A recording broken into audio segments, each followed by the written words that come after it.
Ed, when you feel relevant, important, valued, empowered, respected, what happens to you? You perform at your best. In your world, specifically the sports world, there's so much volatility and uncertainty. Can you talk about the role that love plays inside of that? And guess what the opposite of fear is? Real simple. The opposite of fear is love. And love is the key ingredient. You're part of this book, and people need to know this. I knew when I read that story that you wrote, it was so sensitive, I had tears filling up my eyes. That was emotion, that was feeling, and that brought up to me the feeling of love that in the story. So we're not telling the story now, but people will read it. Raise your hand right now if you don't want to feel important, relevant, valued, empowered, and respected. Raise your hand for me. Come on, put it up there. You're not raising your hand. Why, Coach? Because you want to feel relevant, important. When you love yourself, your tank's are filled. Your love tanks are filled. You don't need anything from anybody. You just give, and it's selfless. Welcome back to another episode of the Athletics of Business Podcast. I am your host and CEO of the Molitor Group, Ed Molitor. And today's guest is no stranger to the Athletics of Business Podcast. Several times now, we have had the amazing Dr. Jerry Lynch on, who I consider a very dear friend. So much gratitude for our friendship that has evolved over the years, as well as a mentor. And he has been recognized as one of the top 5 in his profession nationwide, working with teams, coaches, and athletes from the NBA, pro lacrosse, Major League Soccer, at the college level, men's and women's basketball, lacrosse, again, soccer, tennis, golf, and other multiple sports at universities such as North Carolina, Duke, Maryland, California, Syracuse, Stanford, Harvard, Middlebury. I mean, you get the picture, right? Dr. Lynch is the best of the best. So much insight. And although he has written almost 20 books, today we're going to talk about his latest release, which I have been quite fortunate to play a very small role in. And we'll talk about that today. And his latest book, Lead with Love, which was just released, it's not just a coaching manual. Okay. It's a deeply human call to redefine leadership through the lens of love. In a world where transactional, results-driven coaching dominates, Dr. Jerry Lynch challenges readers to adopt a transformational leadership model built, now listen to this because it's stuff we talk about all the time, connection, vulnerability, and care. Okay, this book draws from decades of work with over 350 championship teams and the wisdom of legendary coaches such as John Wooden, Steve Kerr, Phil Jackson, just to name a few. There are so many great names in here. And this is to illustrate how the most successful leaders prioritize love. Now, not touchy-feely or a feel-good sentiment, but as a deliberate strategy to build trust, psychological safety, performance, and lifelong impact. Gary, thank you so much for joining us again, 4th time on the Athletics of Business Podcast. I love our conversations. What is it about today's conversation that you're looking forward to? Being with you and having that kind of stimulation, and the fact that I know in the past, our conversations have really made a difference in the lives of your listeners, and that feedback comes in, and you and I both know that. So it's always exciting. It's familiar. It's not like this. I'm going to be doing a number of podcasts for this book release, and I don't know the people. And that's fine. I'll get to know them. But to know you and do this brings up the whole point, and I think the listeners should be aware of this, Ed, if they're not, and that is, I'm just writing books so I can get on this show, man. That's it. I mean, it's not about the book. Flattery, you don't need. How can I get on the But you know where? Yeah. Yeah, you don't need to blow sunshine. Right. It says, if you write another book, I'll have you on. I say, okay, I'll do it. I tell you, I wish I had that kind of stroke and influence. Huh? Speaking of influence, this conversation we're having today is about the new book, and congratulations on all its immediate success. Lead with Love. And love is something that's so powerful. And obviously, as you're on this journey a little bit longer than others, you realize the role that love actually takes place, right? It's not the touchy-feely, kumbaya kind of love, but it's so relevant in leadership, and it's so relevant in high performance.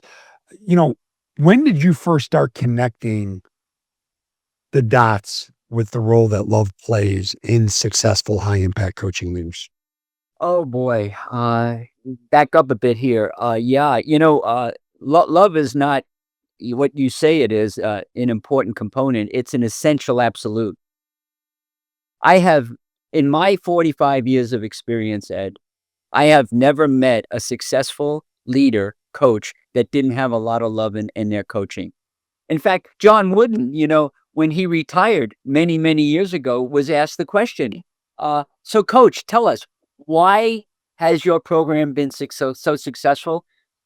He looked at the guys and he said, that's easy. There was a lot of love in my coaching.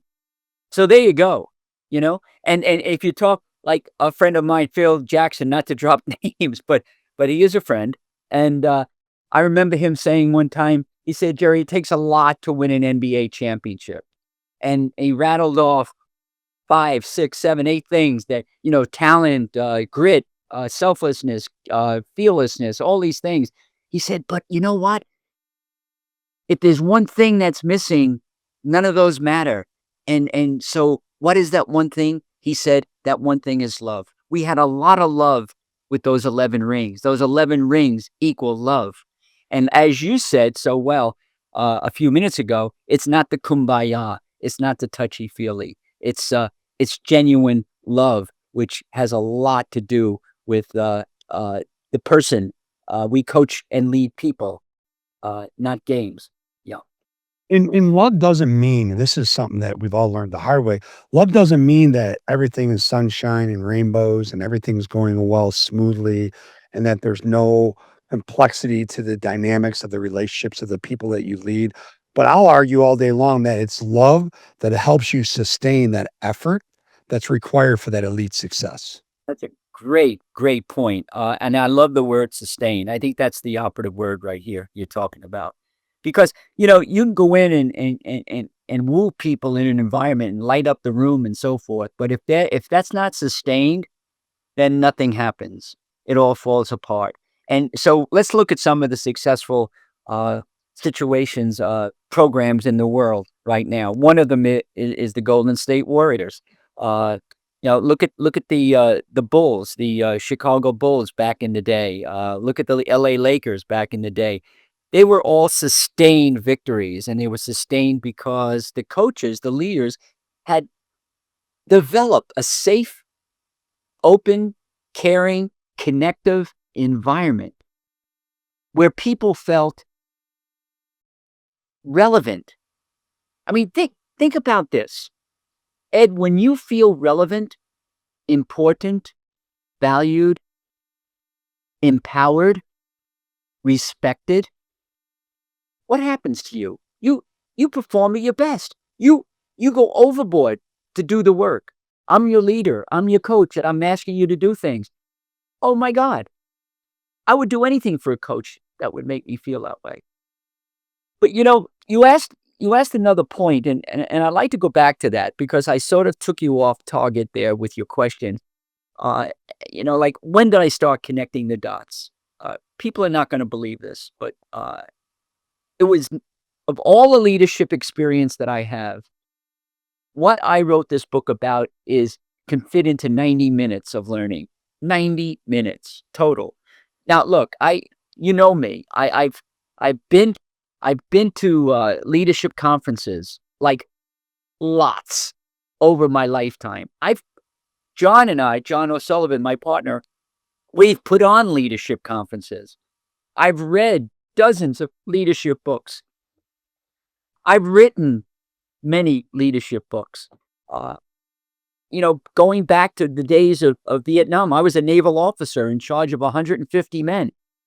All of that is leadership learning. But I'm telling you that all comes back to that 90 minutes of learning. It all comes back. It all reinforces that 90 minutes. And by the way, did I say that 90 minutes took place at the age of 12? 12 years old. Yeah, tell us about that. At 12 years old, a little kid. Yeah. So growing up in Brooklyn, New York, right? My father, I was so people loved my father.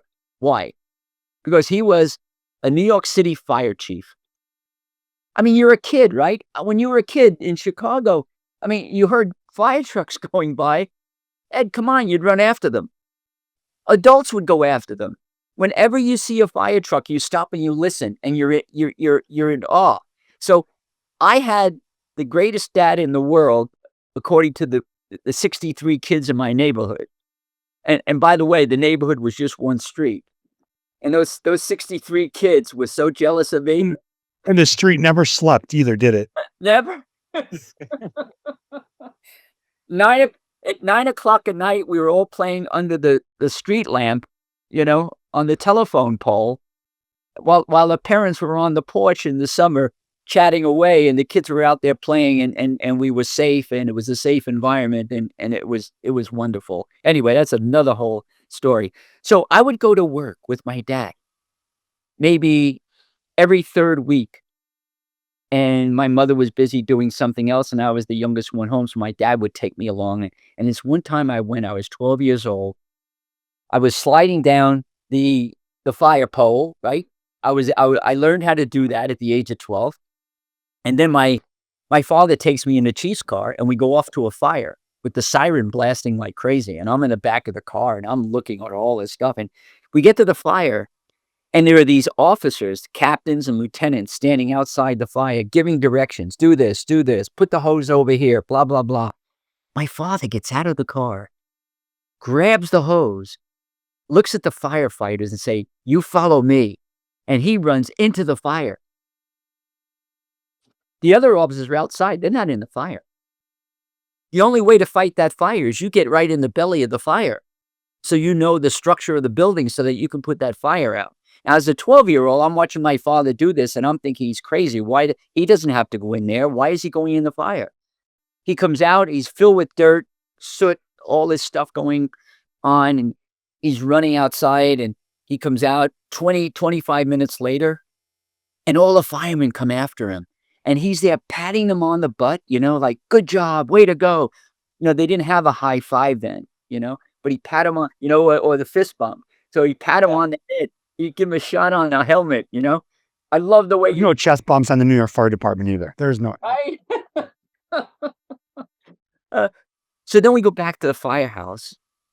This is all in 90 minutes, and we have lunch, and my father's sitting at the table holding court, and he's debriefing like a head basketball coach in the NC2A, right? He's debriefing not the game, but the fire. And we're sitting around the table, and he's looking at all the firefighters, and he looks at you and he says, "Hey, Ed, listen, what I saw today from you, awesome, amazing. I can't believe. Does everybody know what Ed did? This is what we need from each other." And then he'd go to Bill over here. "Hey, Bill, you know what? You're really doing a great job. If you want to kick it up a few notches, do this, this, and this." And then overall, he'd talk to the group and he'd say, "You know what? I'm proud of you guys. I believe in you. The next time, we're taking it up a few notches. Trust me." He was laying the foundation of love. There's no doubt about it. These guys loved him.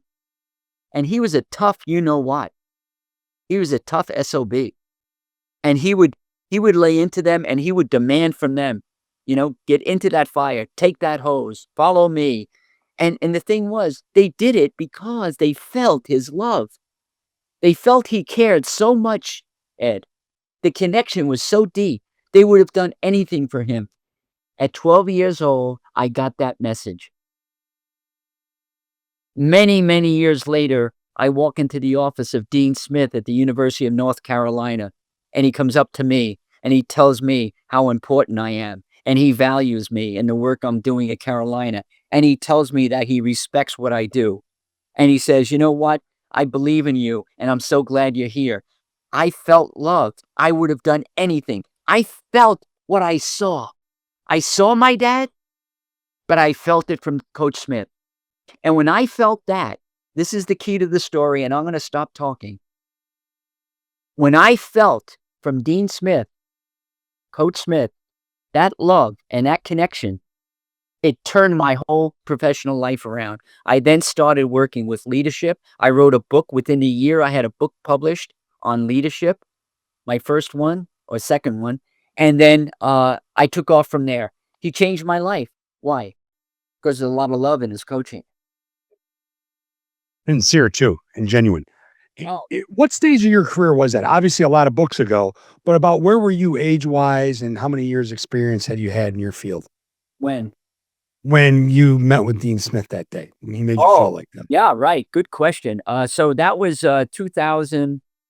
Um, that had to be. It was a year or two before he passed away. Uh, that was, I think, 2000. I want to say 2008, 2009. So I was. How many years ago is that? That's I don't know. Do the math. 15, 17 years ago. Yeah. All right, so maybe halfway in. Halfway into So, my. and I'm going to connect a couple dots here because I think this is so significant. And it goes back to something you said to me when we first started talking about this book a month and a half ago. Um, actually 2.5 months ago. Um, but he was just being his authentic self, right? And you and I both believe wholeheartedly that your influence is never neutral. It's either positive or it's either negative. And I asked you, I said, you know, and I said, Jerry, why this book? Why now? What is it that you are trying to accomplish with this book? And you told me, I'm not trying to change the way you coach, but you said you're trying to. I'm trying to influence the way you think about coaching. And I absolutely love that because how many times do people write books and stand on a pedestal and talk down to you and say, "This is how you do it, damn it," right? But you're like, "Hey, here, I've got something really valuable. Just think about it. Just I got take some. it, see Right. what how it fits in your world." Yeah, I have something that I want you to think about. Yeah. And I'm not here to criticize your coaching. I'm not here to put it down, raise it up, flatten it. It's not about that. It's that you're a coach, you're a leader, and I'll assume this about you. I'll assume that you want to be the best version of yourself. You want to be the best possible coach. You want to win on the scoreboard. I get that. But you know what? Don't miss what I'm going to say. Because I have discovered in my lifetime through experience with the best of the best, telling me this is so, experiencing it with my dad at the age of 12, feeling the power of love in people's lives and what they're willing to do. It's the missing ingredient. We spend we spend like 170 billion. Yeah, I think it's $1 billion a year researching how to be more effective leaders. And I'm saying, let's not overlook, that's all. I don't want to change anything about you, and I just want to influence the way you think about this, and then you'll make up your mind. And when you see the data and you feel what I'm talking about, there's no turning around. There's no turning around. There is no turning around, and we live in this world where the pace and rate of change is greater than it ever was, and it's not slowing down. It's can continue to accelerate. And in your world, specifically the sports world, there's so much volatility and uncertainty. Can you talk about the role that love plays inside of that? Well, boy, you bring up a very important point here because when I look at the world in at large, uh, sports world is no different. So I'm coming back into sports, and all your listeners in business are going to feel the same way. I mean, this is not, we're using athletics, the athletics of business, right? And so in the business world, the CEOs, all the leaders in the sports world or the church world or wherever world you find yourself in, raise your hand if you don't think that there's a lot of volatility, if the world isn't volatile, if the world isn't complex. You know, the world is very complex. It's very ambiguous and it's uncertain. So raise your hand if you don't believe with that. Believe me with that. Just look at the headlines every day. In fact, probably shouldn't look at the headlines every day. It's that volatile. And okay, so to your point, having that as a backdrop, I know that and of course working in the trenches.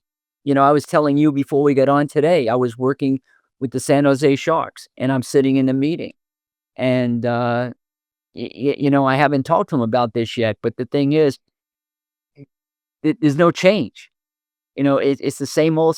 And so what we have to do is the way to address this volatility, the way to address the uncertainty, the way to address the ambiguity and the complexity is you got to take away the fear because there's a lot of fear. when the world is that way. What is a coach afraid of? A coach is, well, or any CEO, you're afraid of being fired. You're afraid of the people not listening to you. You're afraid of losing control of the group. You're afraid you're not going to look good. You're afraid you're not going to make enough money. You're afraid. And guess what the opposite of fear is? Real simple. The opposite of fear is love. And love is the key ingredient. And love, if we want to define love, it's how do you make people feel relevant and important and valued and empowered? How do you create a safe environment? Now, what does safe mean? It's an environment where I feel I could write my books, speak my talk, be who I am, feel like I belong, and in a safe environment where if I fail, I'm going to learn. I'm going to be allowed to learn from that failure.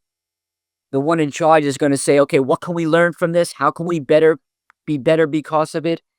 And make me feel like I belong to something bigger than myself. And that's the environment of love. Hey, Vince Lombardi had it. Vince Lombardi's got a bad rap, but he saw the love and the importance of love in his environment. And he laid that foundation like my dad did. The foundation is set. And from that foundation, I can ask anything of you, Ed. I love you. I really care about you. And we've connected. I've got a favor to ask you. I need for you to do this. Will you do it for me? No hesitation. You're nodding your head yes already. And I do it for you. Why? Because we have that connection, that caring. The connection, the caring, the relationship, right? That's a word that you and I talk about so often. I absolutely believe it is a force multiplier and the impact you can have as a coaching leader. Now, speaking of relationship, I would love for you to share a story about Steve Kerr. But before we do that, I want to read what Steve said in your book, okay? Because I find this incredibly uplifting, powerful, so sincere, right? And so there's no reason for him to put these words on paper unless he actually means them. And it says, in Lead with Love, Jerry has put together another amazing piece of leadership work, one that contributes to and captures perfectly the coaching revolution that is blossoming in the sports world today. And I would argue in the business world as well. Okay. It is an extraordinary guide to help coaches at all levels to build relationships and winning teams. Tell us about this endorsement, what it means to you, why it matters, and tell us what I would think would be one of your favorite Steve Kerr relationship stories. Well, first of all, listening to you read that, I mean, I've read it, obviously. But here I am listening as if someone's speaking to me about this is I'm feeling very, very honored, but extremely humbled by it. And honestly, I'm being sincere about that. To have someone that I admire so much as a leader, I mean, I'd vote for him for president. I mean, who the heck wouldn't, right? I mean, bring it on. But the thing is, for him to say those words about the work I'm doing, it not only makes me feel that way, but it also gives me confidence. If he believes that, and he believes that about my work, I feel so confident that I can go out and deliver the message and know that I'm going to be spot on about that message. Whether or not people want to listen or hear it, that's another totally different story. But so when I do my work now, I don't hesitate to tell the story about Steve. It's a great one. And it's all about love. So I went up to Steve and I said, this is about the season 2015. He was hired in 14. The season ended in 15. And I said, what was the most important game that you won in 2015? Well, I'm sitting there trying to guess before he answers, and I'm thinking it's gotta be the OKC game where the Warriors were down 3-1, and OKC is like at the top of their game, like they're just gonna crush it, and they beat them to go 3-2. They went on to win the series. Or how about the finals against Cleveland Cavaliers and LeBron, right? So they're down 2-1 to Cleveland at Cleveland, and I was blessed to have a conversation with him. He called me. He was walking the streets of Cleveland. Little back history there. He played for Cleveland, right? So he knows Cleveland. More importantly, he played for the Bulls, though. Yeah, I know. But, but people, Right, no, I get it. He's in Cleveland. Yes. right? He's in Cleveland. He knows the Yeah. street of Cleveland. So Yeah. he's sitting on outside. It's a beautiful warm day. It's June, right? It's the finals, and the papers are all saying, you know, they got to win. This is a must-win game. They don't win it. That's all true. But he said, Jerry is putting a lot of pressure on my guys. And so I thought that was going to be the game. I thought that was the one that he would say winning that game was key. And it was. But he said none of that. He said the most important game I won that year was the relationship game. OMG, right? And what happened? Well, let me tell your listeners. The guy flies from San Francisco to Australia for the simple purpose of meeting with Andrew Bogut. Just to meet his family and to tell him how much he mattered to him, to tell him how important he was in the building of this championship team.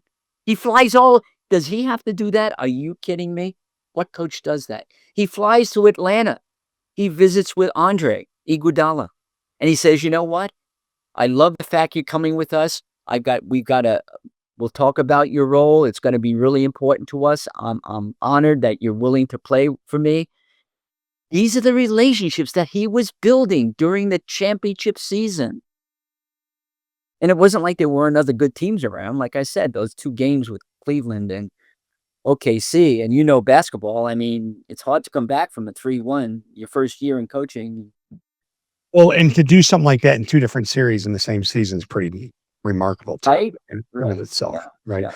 Yeah. And to keep carrying forward with the relationship piece, 3-time national lacrosse champion in North Carolina, Coach Levy, okay, in the book says, at Carolina Lacrosse, relationships are the cornerstone of our success.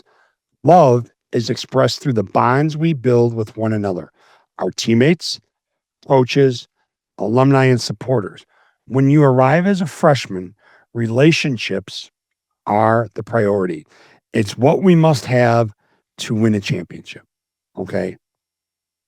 So being around that and being around those cultures and cultures that are built on love, that have the ability to navigate the roller coaster of not just the season, but the entire part of that journey.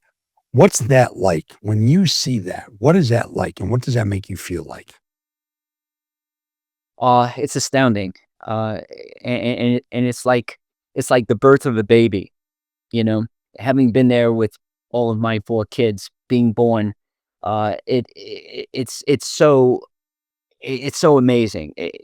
Words can't even describe it. When I showed up at Carolina to work with the lacrosse program, Jenny asked me, where do we start? And I say, it all starts with relationships. And I said, you got to trust me. I've had a lot of success at Maryland. In Maryland, we won 7 consecutive national championships in lacrosse. That's why Jenny was interested in the work I was doing. And, truth be known, Gary Gate was one of the assistant coaches. Gary is probably the all-time greatest lacrosse athlete ever. He's now the head men's coach at Syracuse, by the way. So we had quite a staff. And so at Carolina, they wanted to replicate that. And I said, it's going to start with relationships. That's the most important thing. And I'm going to guide you with it. And I'm going to help you with it. But I can't tell you the direction we're going to go because every team is different. It's like a new family. It's a new situation. But I'll help you with that and I'll guide you with it. So that's how that came about. And if Jenny was sitting here right now, I know that she would say the reason why she was so successful with those championship teams is because they had a lot of love built from the relationships that they had. But this is an interesting story to prove the point about love and relationships in that program. So Jenny had 3 athletes who weren't buying in. And I noticed this, and I mentioned it to her. I said, this is crucial. And she says, well, what do I do? I said, well, I'll help you with that. But if you don't take care of it, I'll tell you what's going to happen. I said, it's like bad apples in a barrel. I said, to me, having an athlete who doesn't want any part of the relationship love game, I said, is like having a cancer. And the only cure for that is to create more love in the environment and more connection and strengthen the relationships, but they have to be responsible for it. So I said, here's what you do.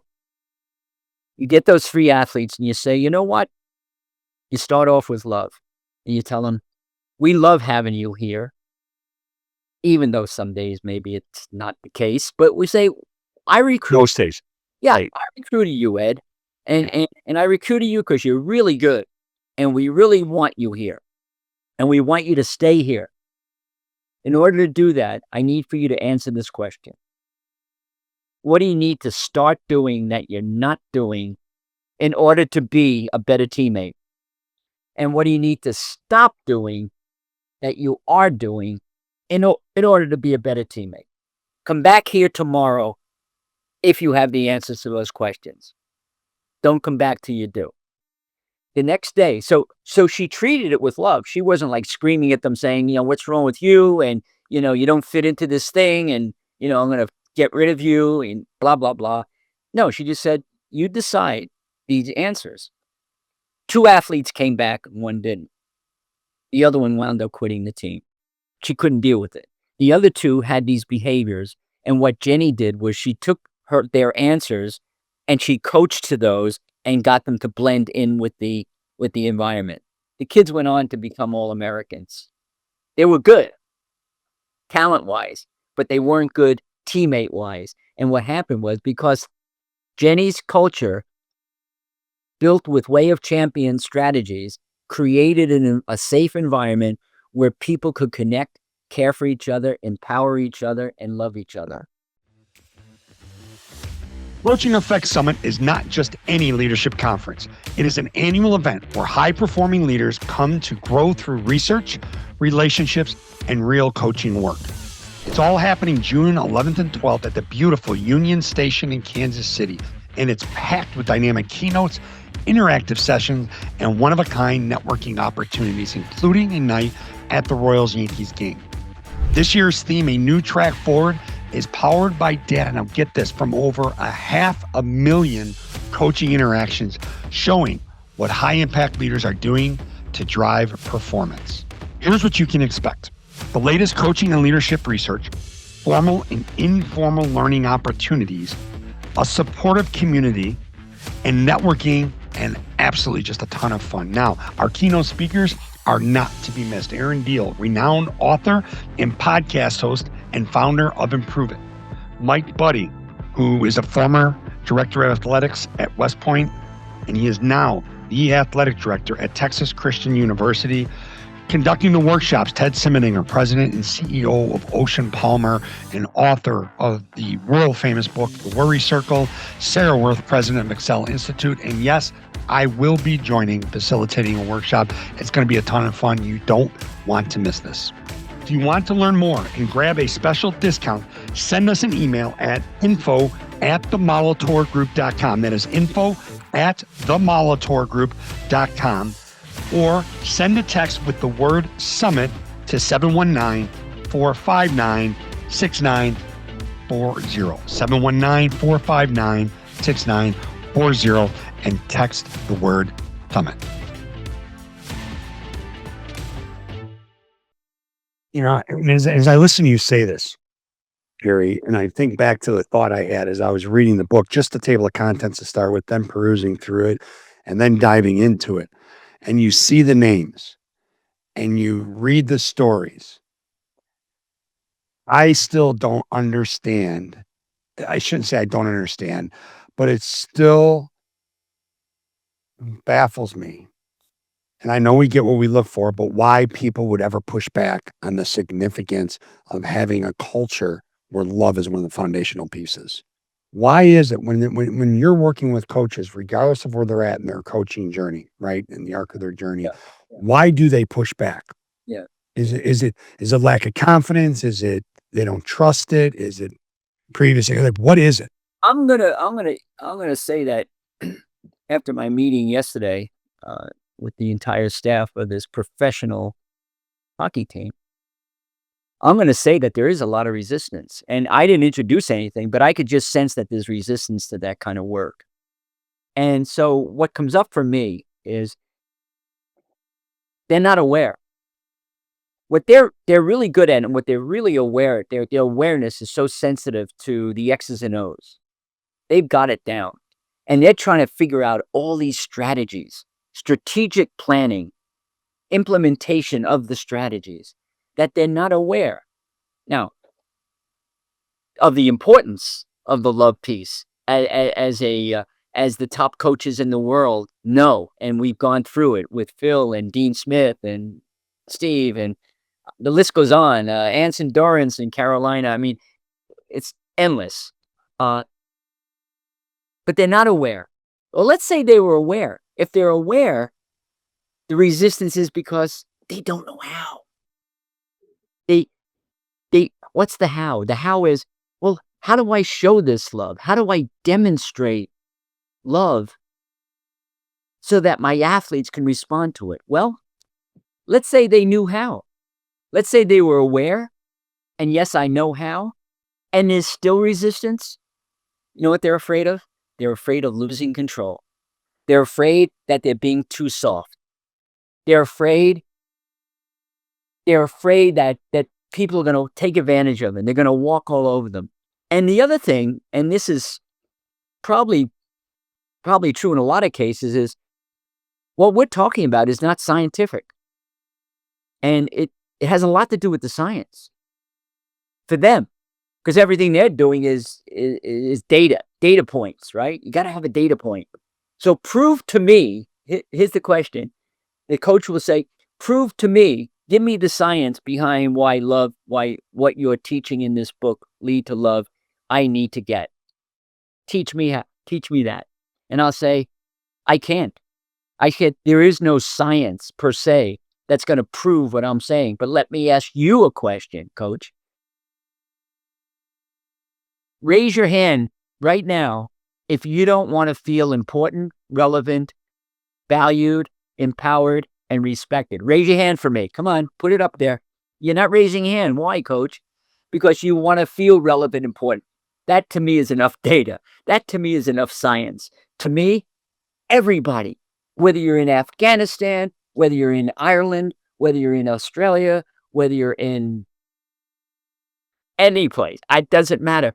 We all crave this in our life, and we need it in order to function at our highest level.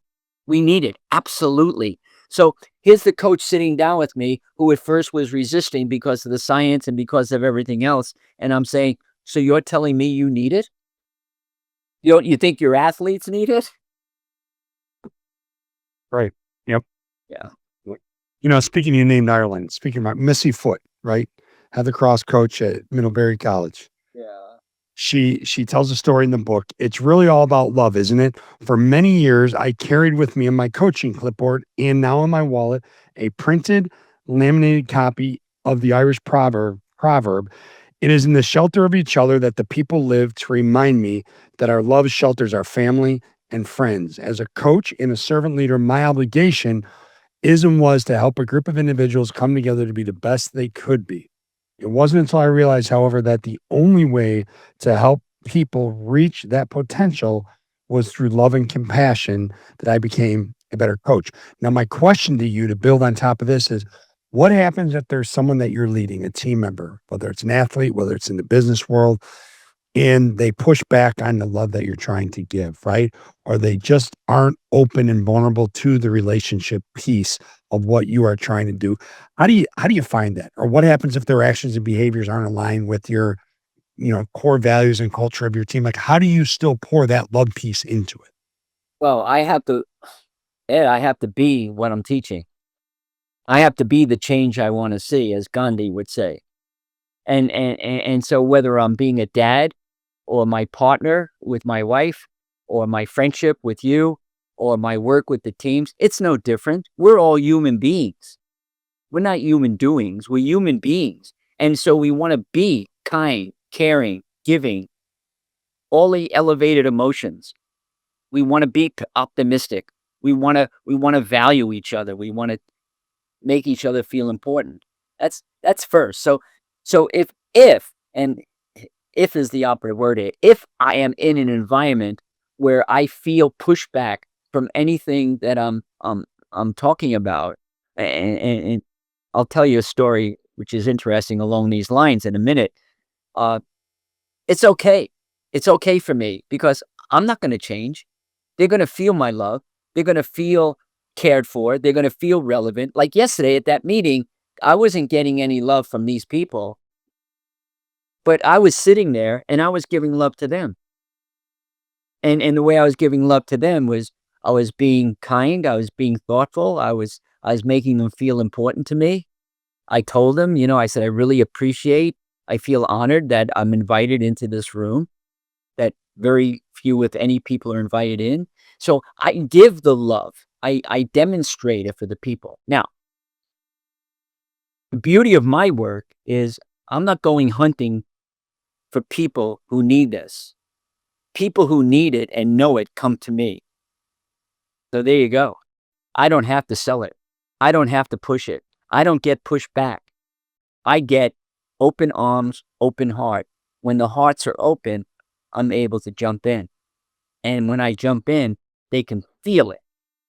Now, did I ever tell you the story about my love experience in Breckenridge? I think I did. Share it now, though. It's a great story. Yeah. All right. Thanks.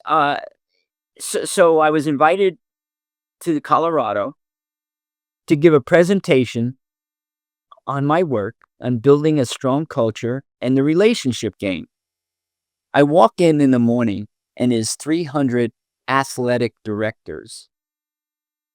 A lot of folks, athletic directors, in charge of a lot of coaches. All right.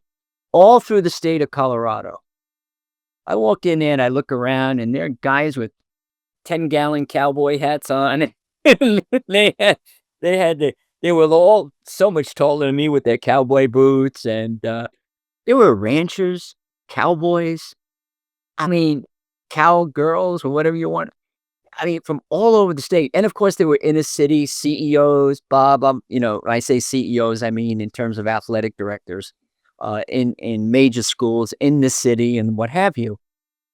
And Jan was with me, my wife Jan, and she looks at me and she said, "So, you gonna have fun today?" I said, "I hope so. That's why I'm doing this work." She said, "It's not gonna be an easy day." Because she knows the work I do, right? Yeah.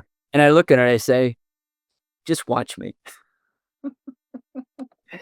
So I get into the group and I just start doing my thing, to your point before. Like, I don't know whether they're gonna embrace.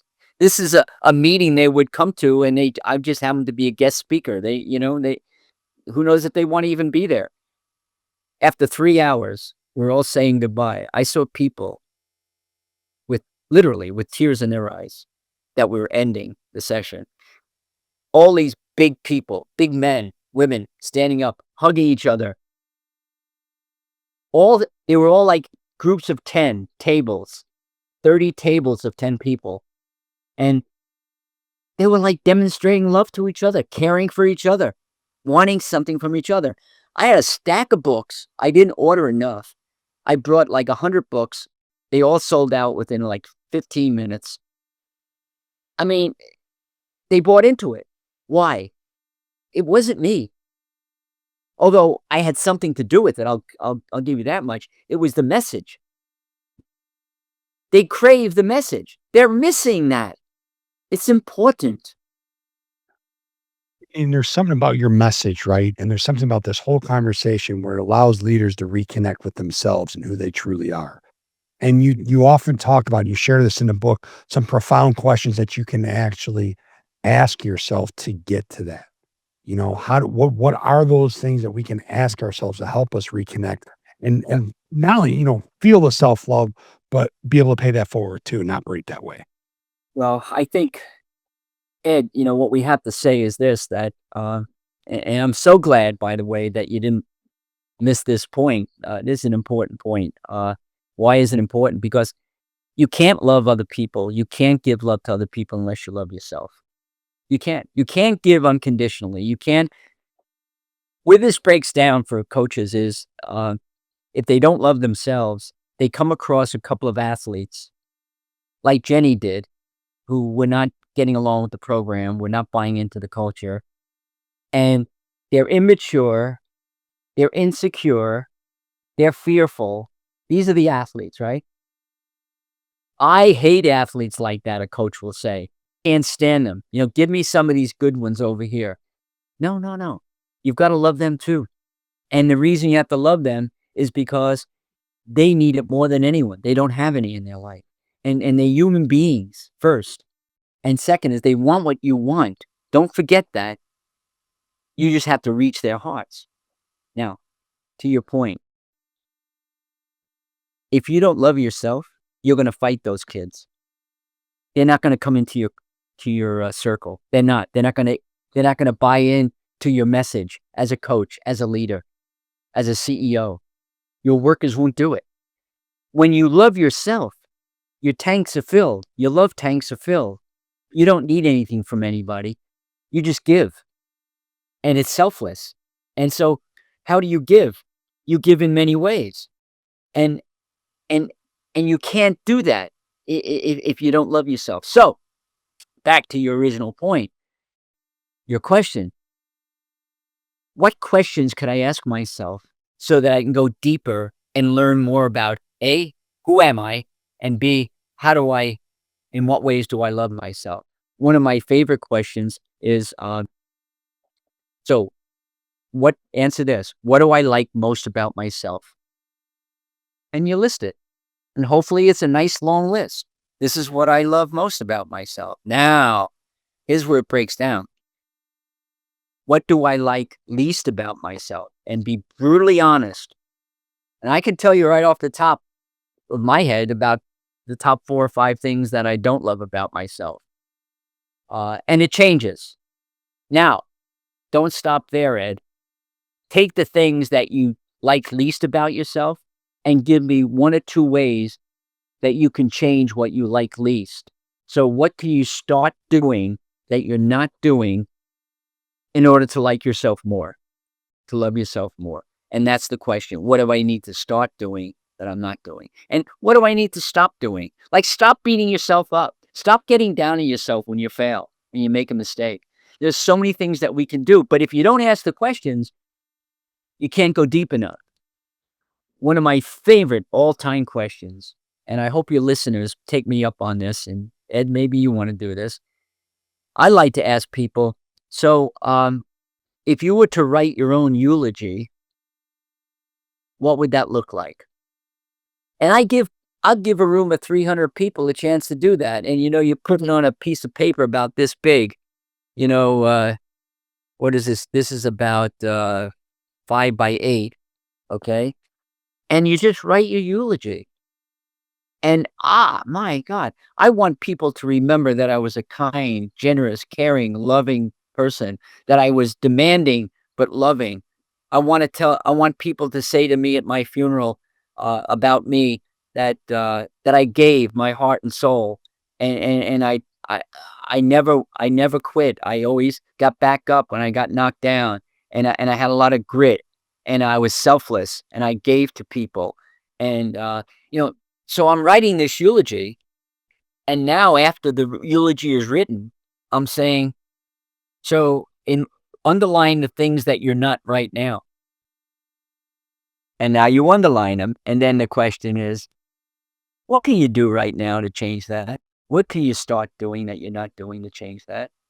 Now what's happening is you're getting to know yourself because you're asking the right questions, and you're getting to make the important changes so that you be the human being that you're capable of being, which is the best version of yourself, which translates into being the best leader, the best coach, the best CEO,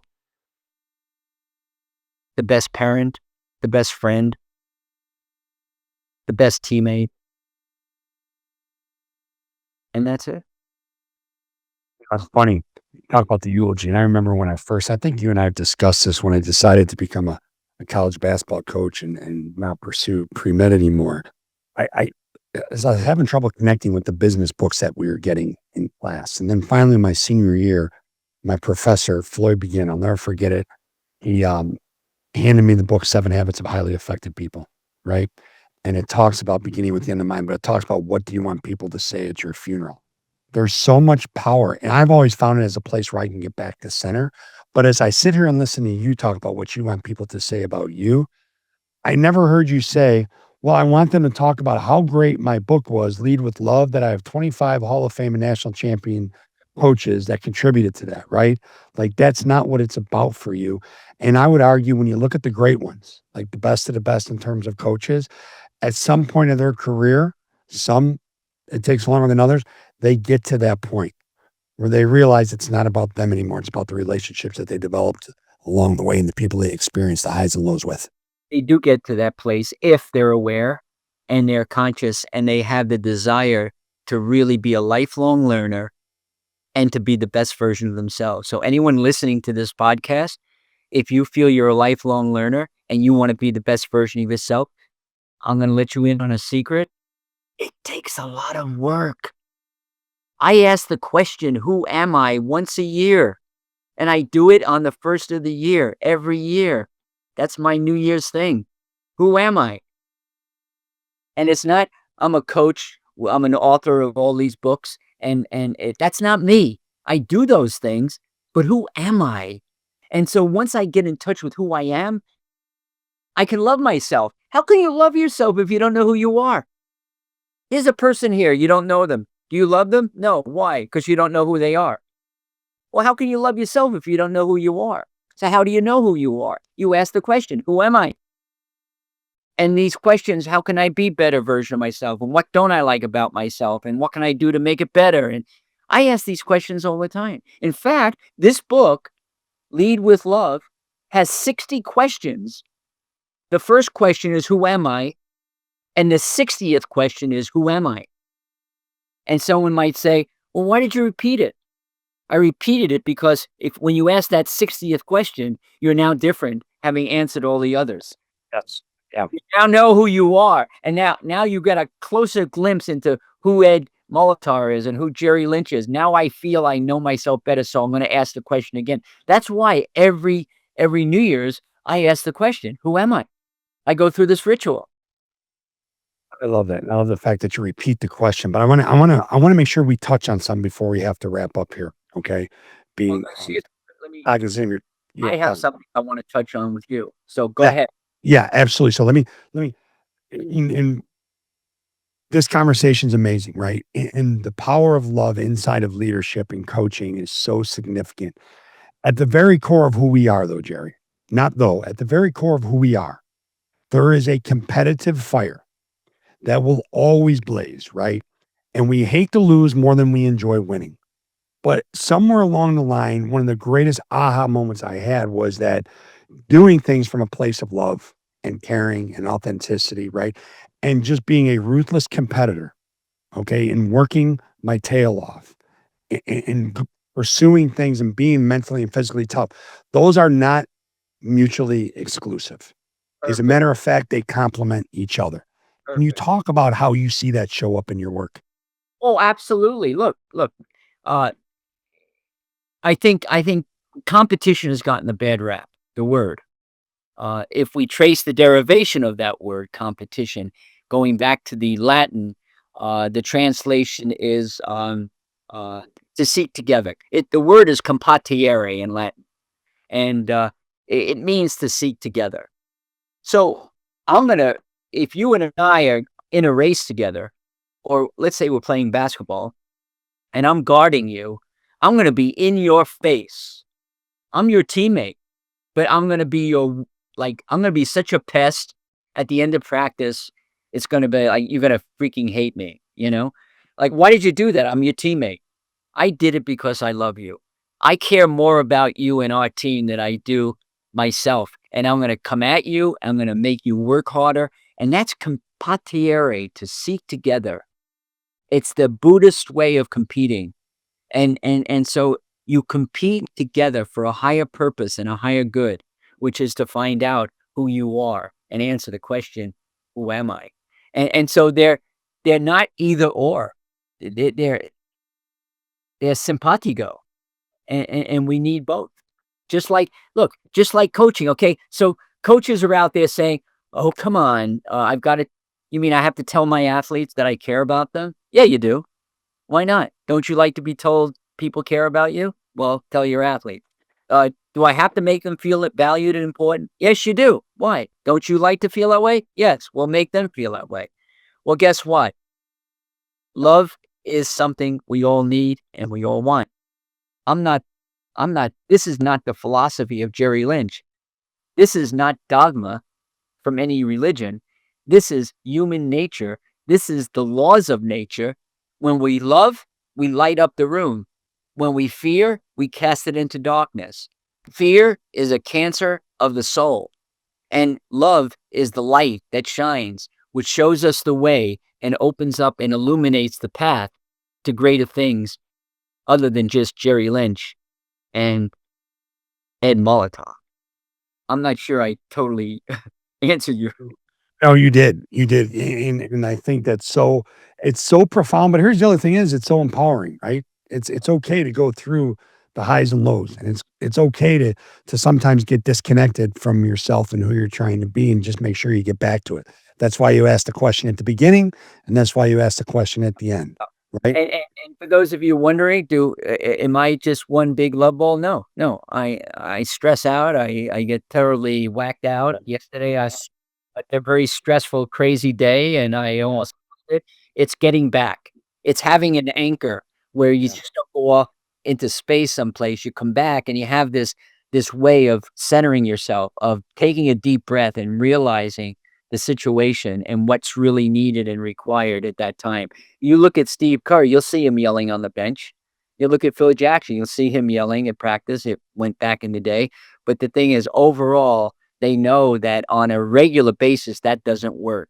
Fear does not work in the long run. In the short run, it might motivate me to cross the finish line in a marathon before you.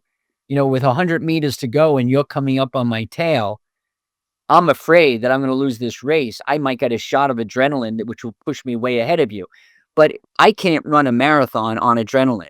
I can't. I have to be relaxed, calm. I have to feel love.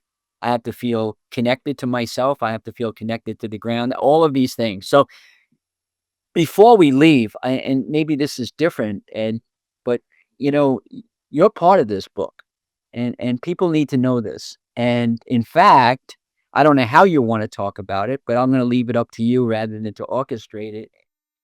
You start the book, man. Well, and I was actually going to wrap it up with thanking you because I didn't want the conversation to be about the fact I'm in the book. I want to thank you because it was one of the most humbling, rewarding, complete surprises of my entire career, whether it be coaching or in the world that I'm in now in the leadership world. But when I received your voicemail and your email, there's 18,000 things going on here as my son and daughter's basketball teams are wrapping up their season and we had other things going on. And I said, Jerry has that sense of urgency in his voice on the voicemail and in his tone of the email.